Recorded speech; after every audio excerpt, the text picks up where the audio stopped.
Hey guys, welcome to our very first podcast episode, recorded live, not so live, here at InfoComm 2024 in Vegas. We're here. We are so happy to have you. Our first two guests, Gina and Althea.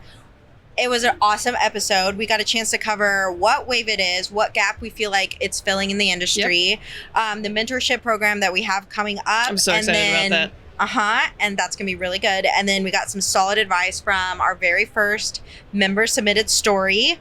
It was incredible. So I'm really excited. This is going to be a real treat. So hop in. Okay. Welcome everyone to our very first WAVIT podcast episode.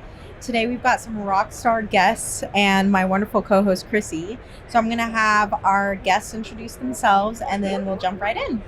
My name is Gina Sansevero. I am Vice President of Marketing and Corporate Communications at AtlasIED. I am a founding board member and current president of womeninavit.org. And I am joined here by my other founding board member, Althea Ricketts. I'm Vice President of Corporate Initiatives at Shure Incorporated. And I'm so happy to be here at the first podcast. So let's just go ahead and jump right in. So tell us a little bit about WAVIT. What do we need to know? Elevator pitch. The WAVIT initiative began a few years ago when we realized that there was a real, true educational gap in the industry. And I know we'll talk about what that gap looks like in a little bit, so I'm not going to go too much into it. But a number of ladies kind of sat down and started talking about how to really empower, educate, and uplift women in a way that makes sense for long-term retention in the industry. We kind of jokingly say we have 3 pillars at WAVIT, and one of those is education, and one of those is empowerment, and then the final one is outreach. So we are focused on bringing younger generation into the industry, teaching them about the opportunities within audiovisual and IT. We are working towards creating programming and educational sessions for career advancement and professional development. And then we are also really stoked to bring some empowerment to that, all of that, including a mentoring program where we have invited our members to sign up as mentors or mentees to be able to help both sides of that coin develop the confidence and create the relationships that they'll need for long-term success as individuals in this industry. Do you have anything to add at the end? Well, the only thing I want to add is, so I was probably one of the last founding members invited. And the way I came on board was I was actually traveling and I was in Asia. And I got an email, I think, from Brandy that said, "Hey, I want to talk to you about something." And I said, "Well, I'm in a different time zone. Let's connect." And I remember I was in my hotel room and we had a call and she told me about WAVIT and what they were trying to do. And I said, "Duh. Absolutely, I would love to be part of that start." So ditto what you just said, Gina, and more. It seems like a no-brainer to me that this is an org that is needed. And I'd love to talk about it more in our discussion of why I think that. So on going from that, what in your career prior to WAVIT do you think would have been helpful to have an organization like this? A community of, excuse my French, badass women. So we know that we work in an industry, most industries, male dominated, right? We know that we have women that are just as capable and just as intelligent, right? But we know that we don't have that support all the time, right? So here comes WAVIT, not to say that there aren't other organizations that are doing it, but here comes WAVIT. All women on the board, right? All women that are powerful in the community, right? In their different versions of the community, integrator, manufacturer, supporter. And here you have these women come together focused on helping other women. So I've been in this industry 35 years. I've been with Shure about 32 of those years. If I had this at the beginning of my career, I truly believe my trajectory would have been a lot faster and a lot sooner. Interesting. So, Gina, do you think that's where that mentorship program that we were talking about will come in? I think so. I think that there's a lot of informal mentorship going on, and informal mentorship is really important, right? It's something that's organic, and it creates really trusting, lasting relationships for support long term. But formalizing it, creating an even stronger bond that is a little bit more structured in a way, I think would have been a really, really great thing to have. So that's what we're trying to bring to the table now. Is one of our primary initiatives is this mentorship program. I think I share Althea's comments when she said, having this at the beginning of a career is great, but I don't think you necessarily have to be at the beginning of a career to be mentored. There's a lot of growing that I want to do personally, and I know a lot of people who have shared experiences where I can learn from their success and getting through those shared experiences, Althea being one of those people. So for sure, just being able to communicate about those shared experiences, learn from other people's failures, and it's true all the time, right, that you learn from failures, but you learn from other people's failures as well as from their ability to take those failures and succeed with them. And that's what I think I would have loved a little bit earlier in my career. I've been doing this a little bit less than 35 years, but have always felt like there's been a smaller group back then, but a group of women who have been so committed to helping other women succeed. And I don't know that men do that for each other the way women do that for each other, especially in a male-dominated industry, right? So to see WAVIT really take off, and to see this community come together, and to see the growth of women over the decades, right? In the industry, that is so incredible to me. And it's why we'll continue to push this message, and we'll continue to help, support other women as they come in, and then as they want to grow. Another element too to that's really exciting for me is, in my career, I've been in this industry for 15 years, and I started out as a camera grip for broadcast TV. And there was a big portion of my career where I was just like, I have to know all the tech things. That's all I need to do is tech. And it was great. It got me to where I'm at now. But what it also did was put me in a hole where I didn't even know there was other women in the industry who I could talk to about anything. I don't know. I don't really know how I got to that point. So furthering my career and furthering, like you said, the growth that I want to find, I think that there's a place now. This is that place. There's people that are willing to have those conversations. And when I find myself in conversation with yourself or meeting you, and when Lex and I get to put our brains together, I'm realizing that there's so much more perspective to have as a woman, that it's okay to have that perspective. It's okay to want to grow. It's okay to step out of the tech side. It's okay to be maybe even pursuing, different sides of the industry I would have never thought of. And talk about empowering. Yeah. Yep. And there's always somebody that's willing to catch you if you fall, and put you right back on your feet, and give you the confidence to continue to invest in yourself. Right. Yeah. I'm so glad I've been in the industry a long time, but I'm learning every day. Yeah. I learn from Gina every day, right? I mean, you amaze me sometimes. You really do. So I think one of the things about WAVIT is it's opening up women like yourself, women that are new to the industry, women that have been in there 15 years, 30 years, to new possibilities. Because just being on WAVIT, I've connected with women that I didn't even know existed. And I've been here a while, right? I didn't even know they were here. And I don't know what that's about, if it's about folks not being bold in who they are, for various reasons, right? But I've met some women that I'm like, where have you been? And I'm excited about that possibility. Even in my long tenure, constantly finding these incredible women that I didn't know existed. And I think part of WAVIT's mission is to make that more transparent to the rest of the industry. Absolutely. I love what you said there about the journey, because something I've learned about journeys. I'm an outdoor hiker. I take my dogs out and we go hiking, and sometimes I don't know where the trail goes, right?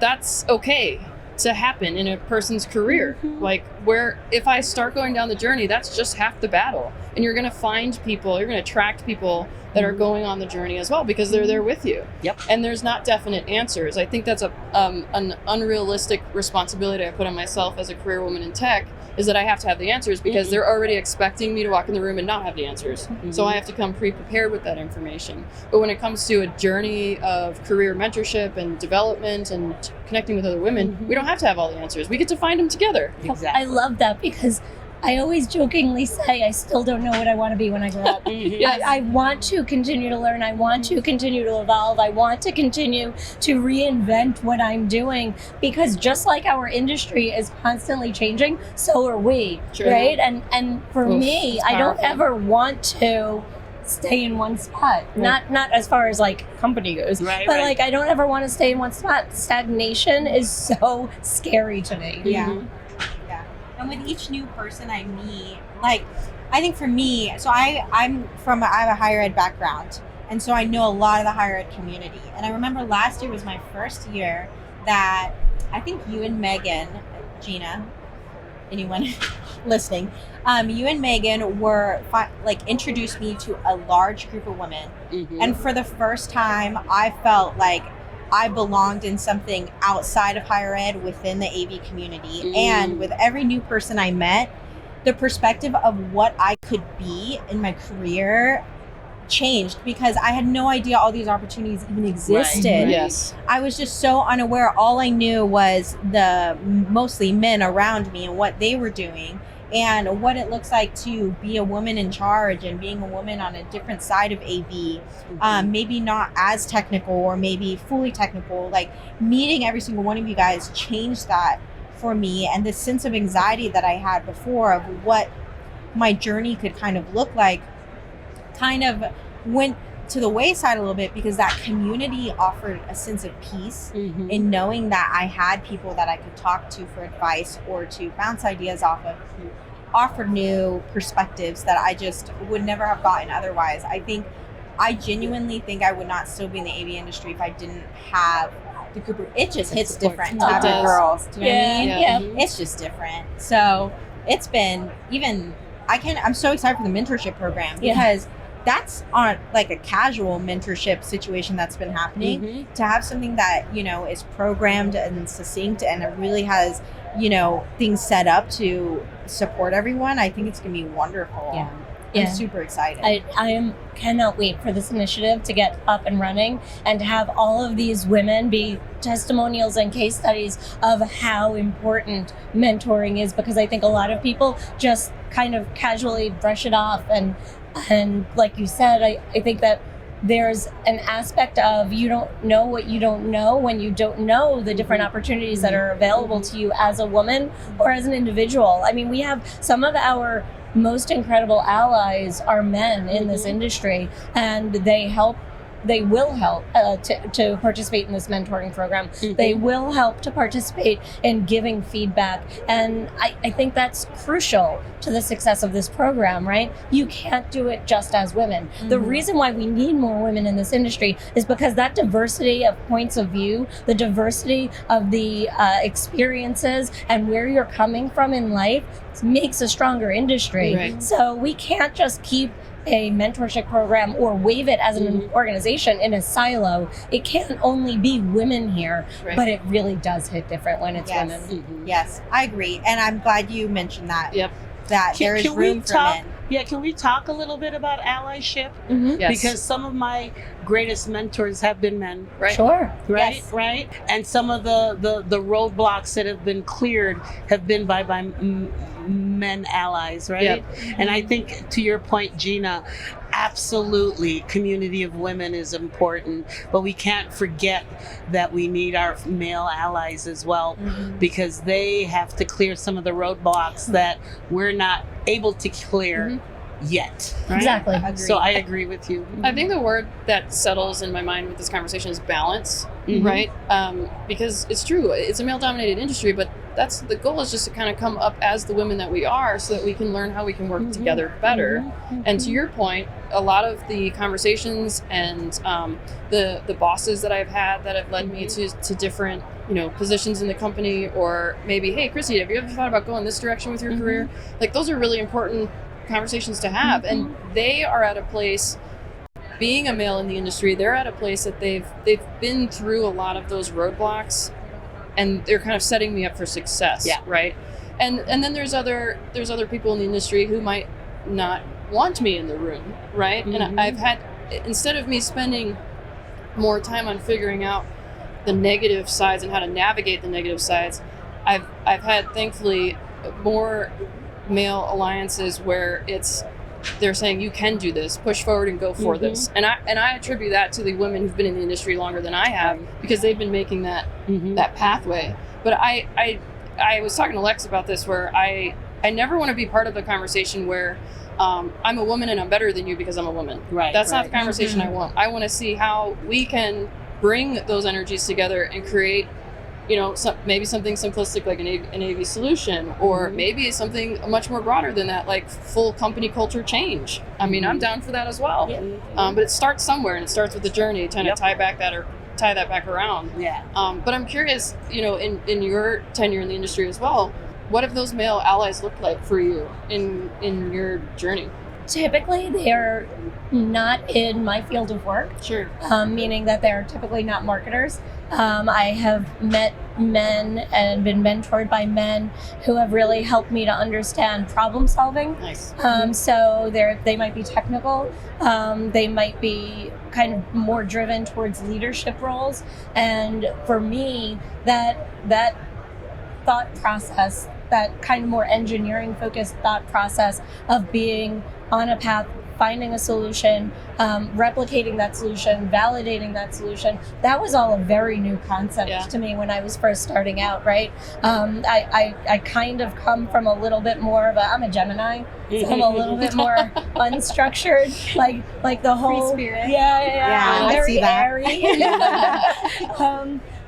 Not flighty though, but airy. But so really, that to me, being in a technical world but not a technical role, I gravitated towards learning from those who had that technical expertise. And so for me, that was where I wanted to better myself, and how I don't think it was even conscious at the time finding somebody in that role to mentor me. I think that I unconsciously saw this gap in myself and was like, oh my gosh, the way you think is so interesting to me. Tell me more. And so that's kind of who I looked for. Sure. For some reason, my mind went to the nurture aspect of a woman's energy when it comes to conversations around that, and balancing, maybe a male counterpart would bring a logistic aspect and a woman would bring the nurturing aspect to the conversation. And I don't know, it's an interesting, it's not a rigid experience. I think with the word mentorship and the idea of a construct kind of maybe might shy people away from the idea. But for people that might be listening who want, have something to say and have something that they've seen in the industry where they're like, wow, that's maybe not the best way to do it, and I wonder why. Like, just adding in the ability to have a fluid conversation around that and seeing which organic conversations come to the table. I know a lot of really smart men, and I know a lot of really smart women, and I just wish they would communicate. Like, the communication. Like, we want to know your thoughts. Oh my gosh. Please. I made a joke in college that I'm in a communication industry and nobody knows how to communicate. I've made a joke about that in college, and every now and then it still rears its ugly head. That's what's great about, that's kind of the idea behind this podcast, is to offer a platform for more men and women and whomever to offer their experience and their advice, that I feel like in a casual conversation that I feel like maybe is not quite happening. We want to be that platform for those people, and so far I'm excited. We have two great guests. I'm piggybacking off of the allyship we were mentioning. So one portion that we want to have in all of our podcasts is an advice portion. So you can send us in any questions or anything you want advice. You can be anonymous or attach your name, it doesn't matter. send in, and then we're going to have our wonderful esteemed guests give their answers and their advice based on their experiences. So I've already been around the show floor. We're live at InfoComm, by the way. It's kind of late into the podcast episode to be saying this, but we're live at InfoComm. And I've already talked to a couple ladies, and one interesting topic that's already been brought up is, listen, this is day one, like legitimately day one. Yeah. And we've already had somebody get harassed, or they were harassed. Yeah. So last night. So question for Althea and Gina. How do you respond in the moment when you're being made to feel less than? For her, she was talking about how she either feels like she wants to explode, and then, but she doesn't want to be marked as an angry woman. Right. So then she maybe wants to shy away from it and avoid it, and so she just laughs it off. But then at that moment, that person isn't being Authentic. Yeah, because this behavior isn't being called out the way Right. it needs to be. Mhm. So how do you find the balance there of keeping your professionalism, but also calling that out? And then we'll piggyback off of that. And how does allyship play into that? Yeah, great. You want to take that one? I'll take that one. So I might be the extreme because I address it in the moment, Sure. right? Because I feel like if you don't stop it, cut it off at the head, then that person will know that they did something inappropriate, they did something wrong, right? So I tend to adjust it in the moment. And I have a simple phrase, you have 99 problems and I'm not one of them. Mm-hmm. How do you think you developed that mindset? Did that come, was that you right out of the gate? or did that- No. Allies Sure. that helped me get my voice before I had a voice, Mhm. right? So I had some incredible allies when I was starting at the beginning of my career. I wasn't always like this. First of all, so I'm Jamaican. So coming to the US, I was a foreigner. So as well as a person of color, as well as a woman. Mhm. So I had these things kind of working against me, so to speak. So I was very silent at the very beginning. And I had folks that spoke up for me. And I watched them and learned from it until I gained my own voice. Now you can't shut me up. But yeah, I tend to nip it in the bud as it happens. And I know that's not possible for a lot of folks, right? Sure. Either they're intimidated, either they're in a power situation where they don't have the power. But if you can, and if it's as simple as looking at the person and making sure that they understand you're uncomfortable. My good girlfriend of mine, what she does, because she doesn't feel comfortable saying it, she literally looks at the person and then she turns Yep. her back to them. Ooh. And that's her way of her body language, Speech volumes. kind of showing them that this That is wasn't not okay. okay, and she turns her back on them.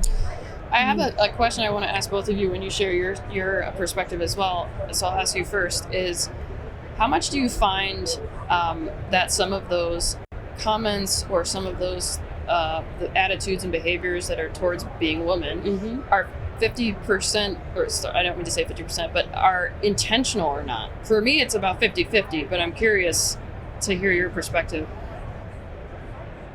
I want to say a lot of times the person is not aware that they're doing something. I would say most of the time the folks, they're not aware until you tell them it's wrong. And then it's a learning experience for And everyone. it's a learning experience Sure. for everyone. Because I'm from a place where I think that most people are good and most people don't intentionally want to make people feel uncomfortable or intentionally want to hurt people. Mhm. They have behaviors that are ingrained in their unconscious minds that they're used to doing, and no one has called them out on it to say it's wrong. I bet you the first time someone calls them out on them will be the last time they do it. Yep. I like that because Yeah. that's what we were talking about before. Is we want to grow with the men and grow together as a community and not make them the enemy or whomever is Exactly. making. They're not the enemy. We just need to do our part in helping educate them. Do you guys think you guys got more of this when you were younger in your career versus now? Do you get? I mean, I'm still only 25, so I Yeah, don't know. it's actually Gina's birthday today. She turned 25. She looks fantastic. Happy birthday, Gina. Thank you, thank you. We're so grateful to have you. Yes. What I would say is, I don't think so, and the reason is not because I wasn't like cute and adorable and spunky back then, and so men seemed to be a little bit more flirty and all of that stuff. I think that honestly, a lot, kind of to Althea's point, a lot of the inappropriateness comes from behavior that was learned for so long as being acceptable because it wasn't addressed, that men still respond in that way without intending to be inappropriate, right? It's kind of part of, they got a chuckle out of it once when they were younger, and they still use the same jokes because they'll get a chuckle out of it now, right? So I don't think it has to do with age, and I don't think it has to do with like how cute and adorable and spunky you are. I think it has to do with a learned behavior that has never been I would agree with corrected. So, like in my experience, I think that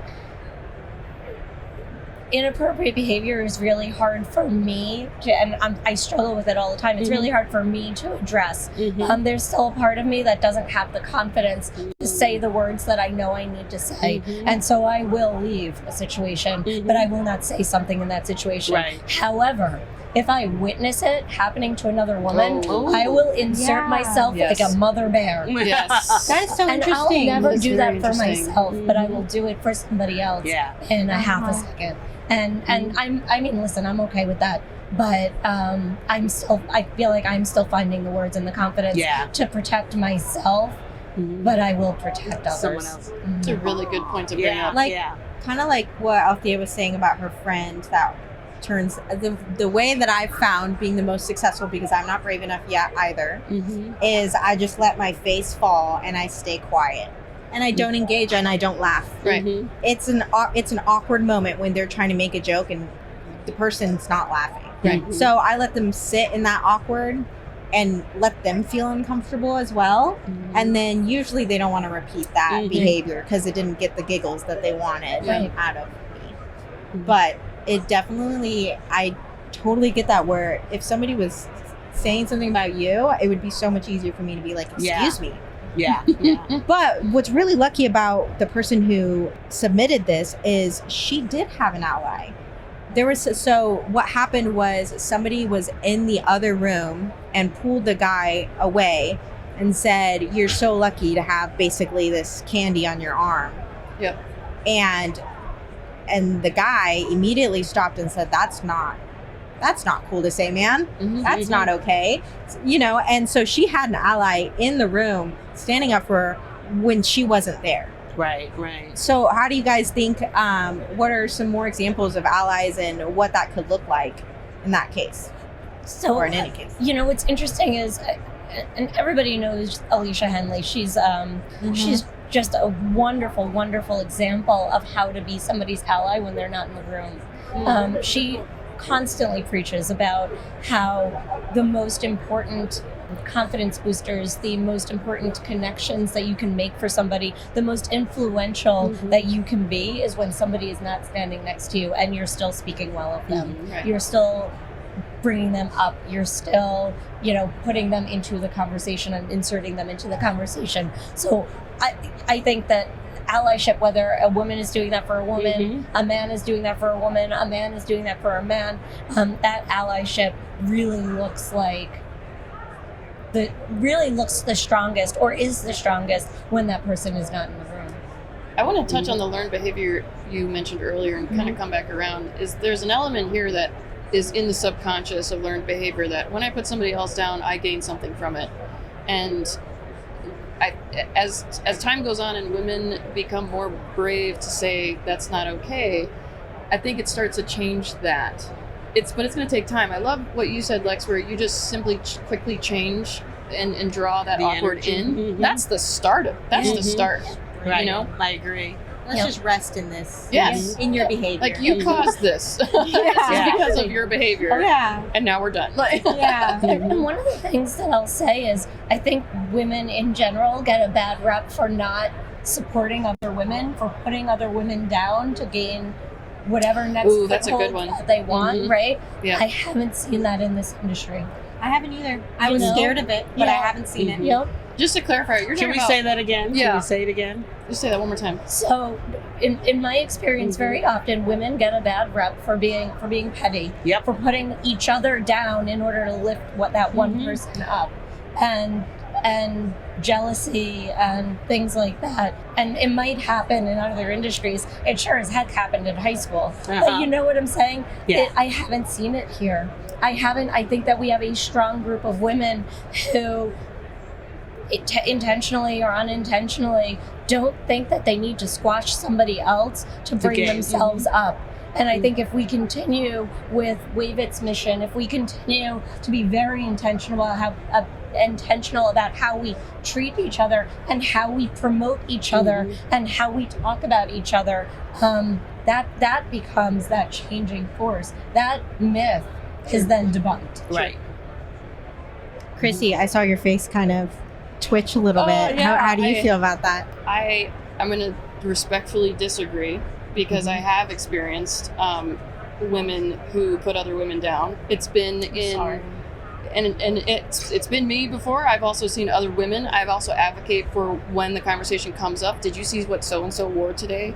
Or did you see that so-and-so is blah, blah, blah with so-and-so? And I'm like, why are we talking about this? There's other things to talk about. And we wouldn't say that about a man. Oh, no. Oh my gosh, no. And Right. That's so true. And I've gotten it from both sides. Like I've seen and witnessed men talking other women down to to glorify a position, or if they're trying to take somebody out of a position. I've seen a lot of that politics, and I a lot of times it surprises me when it comes up, honestly, because I'm like, wait, are we still having this kind of conversation right now?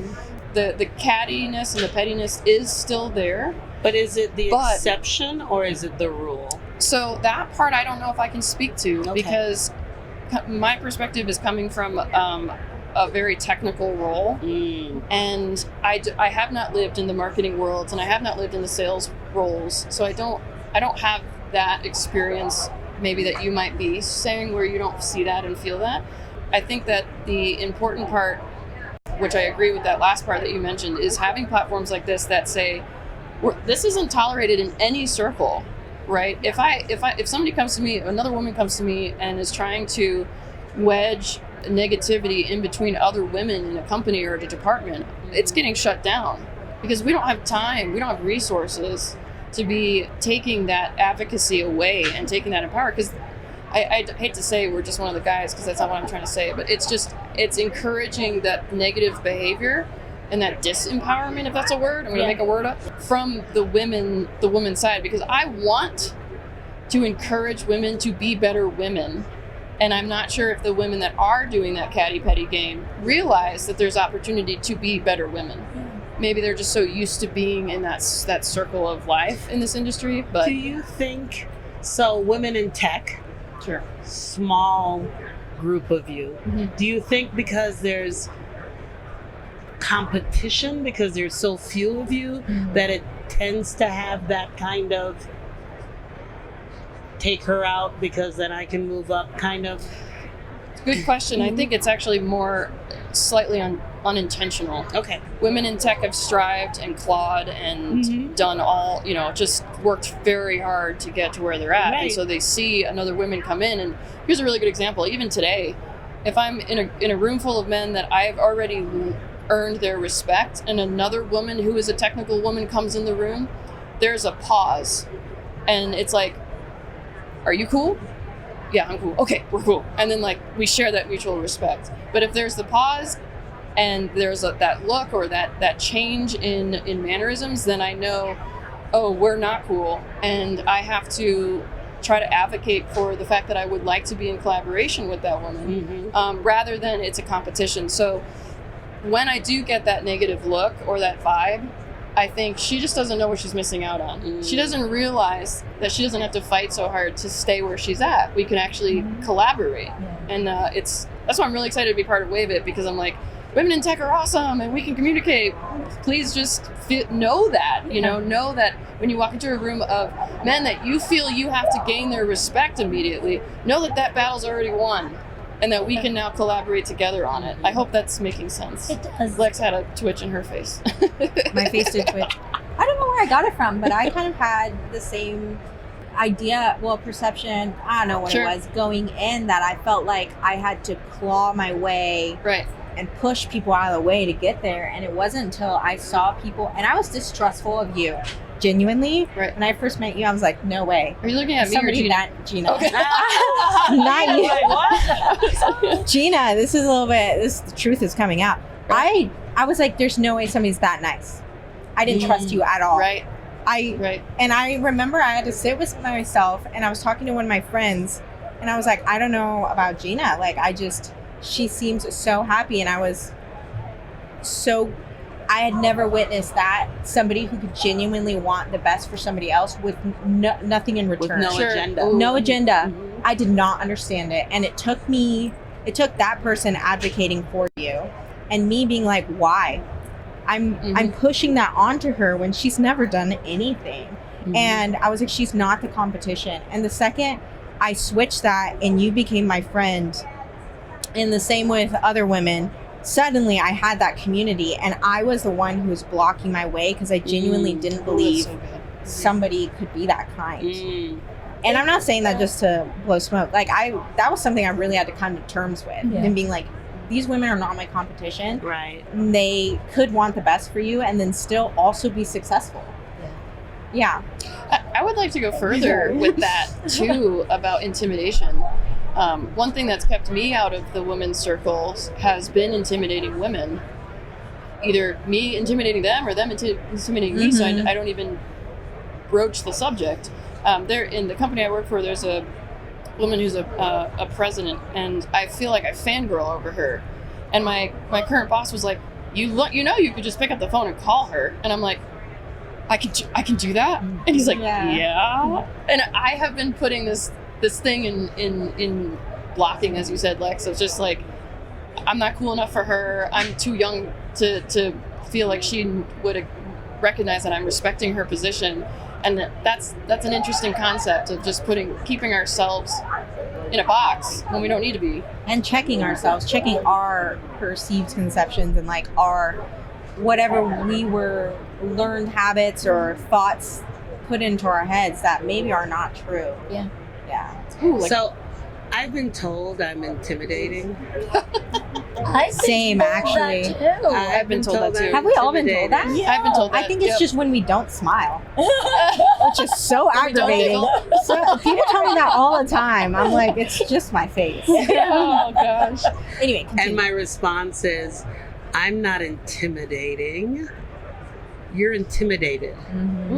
Yes, puts the responsibility on them. Because I every time someone tells me that, I'm like, really? Me? I'm so what? But I need to be aware of that, because I am in rooms where sometimes my presence is a little bit bigger than The room. Yeah. So I need to be aware. Who are you laughing at? Chris was dancing in the background. Chris Netto, dang it, they had us giggling. He's like doing a little weird dance. Right there. We're like in. I feel like we're in a zoo. Like people can come and observe people us. taking video and Yes, pictures as I'm behind like, you okay. over here. It's the camera side. Try not to get distracted. Continue, Afia. So did you? The intimidation factor. Yeah. Did you connect with the person that you were a fangirl of? Or I will. I'm still a little shy. You'd still a little Yeah. Why? So What's she's intimidating about her? the intimidating aspect is just she's the president of an entire division. Okay. Like, you have to be a queen to be a president of an entire division. Right. And I know I'm a queen, but I'm a queen in a different palace. So it's like I gotta send a courier. Okay. Like bringing in Bridgerton. I gotta send like a horse and carriage with like dot matrix. What are you afraid of? So I've been disrespected Okay. a lot in this industry. I'm used to it. It's, to me, unfortunately, it's part of the job, I'm right? so sorry that you are going through this. And when I feel like I want to walk up to a woman who I'm fangirling over, I'm not even supposed to be in front of her. Like, I need to go back to my engineer closet, put some gaff tape on the door, and don't come back out. Okay. Because that's not my place. Her place is up here, and I'm down here. And I can't tell you how or why that's been developed. I've been in this industry for 15 years. Exactly. In the beginning of my career, I was in broadcast TV, and I did a lot of live events. And there was a lot of women on stage being, promoted as women, right? In whatever roles they were. And I kind of learned that my position is the tech, right? Is the person who's kind of not supposed to be seen and not supposed to be heard. But when I bring that up, I have no problem whatsoever walking up to the president of a company who's male. Matter of fact, most of my jobs has been, I've walked in, I was a bartender in college, and I walked into the bar and I just shook his hand and I said, "Hi, my name's Chrissy. I'm your new bartender. I'm going to come in on Monday." And he's like, do you have a resume?" And I was like, "Nope." And then I just walked out and I walked in and I had a job to walk back in on Monday. Wow. So I don't know why that trails off. Maybe it's because the respect, I'm afraid to disrespect her and have her feel the way I felt. Are you afraid of her rejection? Maybe. Maybe that's a good thing I could explore. Yeah, maybe it feels a little more personal when you're being rejected by a woman. Yeah. Like, if I get okay, next. Sure. But if I got rejected by Gina, for example, I feel like that would hit different. The harder. I agree. That makes sense. I know. Because you're so kind. I think that's a really good point to bring up, is the rejection from another woman is like, what am I doing that's fundamentally wrong with me versus something that I can change technically. Like, if I walked into an HB-based conversation, I said something wrong, like it would be formulated, changed, spit back out, and look better, right? But if a woman comes up to me and is like, I don't know why you're here, or you need to quiet down. That's one I get all the time. And I'm like, oh, so I'm doing something fundamentally wrong. It hits different. It's different. It's interesting. Gotta explore that one. Yeah. I love this conversation. Yeah, it's always interesting talking about all this. Just nothing is black and white. There's so much gray area. And it's like, okay, where can I take ownership in what I need to grow and learn in, and my misconceptions? And then where can I also bring to light things that I can't, it's not necessarily a me thing. We had great timing on this. This was great conversation. Oh my God. Has it been an hour? It's Pretty much. Because we started a little bit early. Yeah, it's flown by. What great conversation. I feel like we could keep talking for Oh my gosh, I can. I would absolutely love to come back with the four of you, the four of us, Yep. and do this again. Sure. As I a love that. follow-up, and see, Sure we will. maybe reach out to those ladies and see what they thought, and if any of these perspectives changed, Maybe what even they're thinking. seeing what some of our answers look like at InfoComm next year. That's gonna be so cool. What has changed and grown. Especially Yeah, maybe I will have had talked to that executive by now. You should You guys will be besties. Yes, go do it and then tell us about it. That'll be my goal. Before InfoComm, meet her. Call her, You have meet a her. year. Meet her, call her. Yes. We're happy to help you. Yes. Awesome. So do you guys want to plug any ways to get involved? So you can join WAVIT at womeninavit.org. Sign up for membership if you'd like to be a mentor or a mentee. You can find those forums on the website as well. If you feel like you are not ready to join just yet, but you'd like to reach out to one of us, please do so. You can reach me at Gina Sands on Twitter, Gina Sansevero on Instagram, but that's really personal and it's more like food and dogs. And then LinkedIn, of course, I'm always on LinkedIn.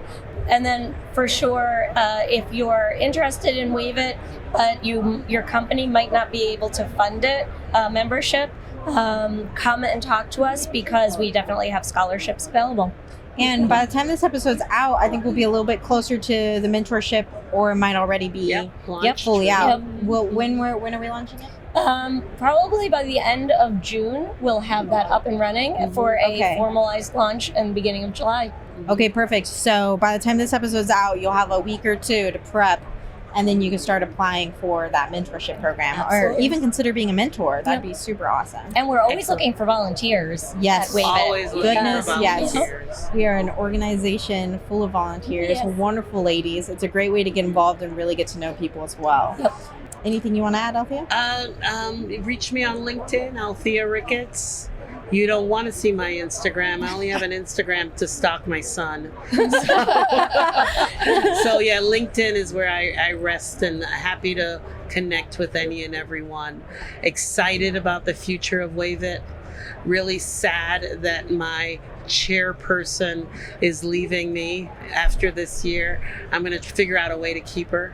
Thank you for this. Thank you for this platform. I really appreciate you guys kind of shepherding this along.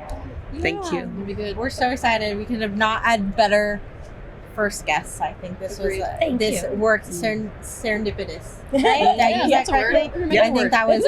I was so shocked that we managed to get both of you guys. Oh, I was shocked. Scheduled at the same time. Yes. Come on, the world's working for us. really Yes. is. It really is. So Manifest that. I'm super excited. And if you guys want any advice or have any questions, you can feel free to send them in. I'll let you know in the podcast notes where you can send it. Yep. And if you have it for somebody specifically too, I can hand it over to them, or you can do it and we'll have whatever guests we have on answer on the podcast. But we're so excited. I can't wait to see where this podcast is in a year from now, and Yes. where WAVIT is and how everything has grown. Yes, Thank you Perfect. for this being your brainchild, Lex. This was Thank you. This was something that you were like, you know what, I want to do this, and I was like, oh, do you think we can do this? And she's like, heck yeah, we can do this. We're gonna do We're this. gonna figure it out. I had Yeah. a gut feeling Yep. about this, and I Yep. was like, And "This you can be did a it. lot of work, Yes. so much work." But I have a gut feeling Yeah. about this, and I'm super excited. Well, thank you for doing that. Well, hope you get your voice back, and happy Thank you. birthday again. Thank you and thank very you to much. both of you for coming. Thank you. Thank you. Thanks for listening. That was a really great episode. Mhm. If you're not already a member, please become one. And if you are, we would like to invite you to volunteer for lots of opportunities that we have. And we also have a advice segment that we would like to either gain advice from you, or if you're asking for advice, you can submit anonymously. Yes. And you have the links in the show notes, right? Yes, Yeah. all links for everything she just mentioned is going to be in your show notes. So just go pop over there, and we're so excited to get to know you some more. Yep. We'll see you next time.